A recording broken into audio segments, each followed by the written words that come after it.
Hello, my name's Mike O'Brien and I'm a worship leader from St James Church in Southampton. These are dreadful times for us right now, and whether you have religion or you have none, you must be wondering where on earth all this is going with the coronavirus. These are truly our dark and dreadful times. And what I'd like to do is to take you on a tour of my garden, and in doing so I'm not trying to make light of everything that's going on, for Lord knows himself we're in dire straits at the moment. And yet there's something about a garden that always gives me hope and a sense of continuity. Let me introduce you to some little areas of my garden. It's quite a large garden. I had a tiny one before, about the size of, I don't know, half a tennis court. And it's incredible to come into this. It used to belong to my father and my mother-in-law. And when my dear mum-in-law Ella died, after really quite a brave battle with dementia, I know she wanted somebody from her family to come and live here. Well, my wife Debbie and I moved in several months after she passed away. And I know she'd be very happy about that, because that's absolutely what she wanted. The garden was a mess, to be honest. We did the best we could, but gosh, it's so big and it would have been so expensive, and nobody really had the time to do it properly.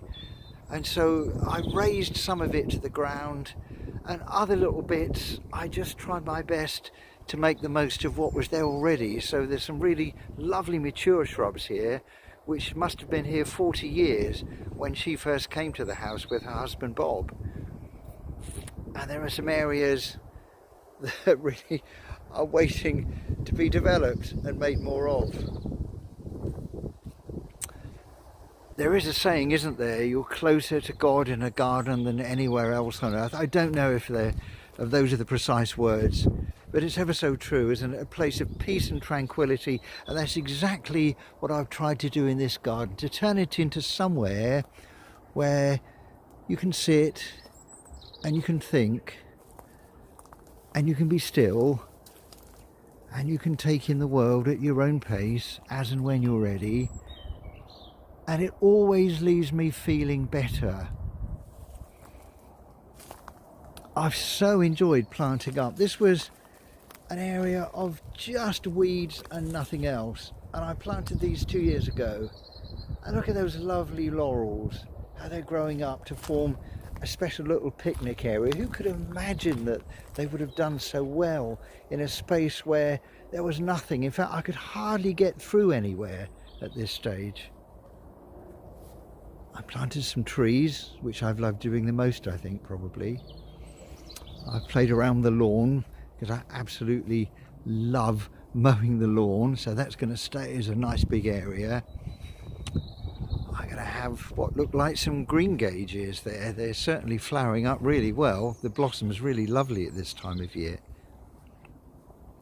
If you don't have a garden, well, you're very welcome to share mine for the next few minutes, because there really is something special. I don't think it matters what kind of garden you like.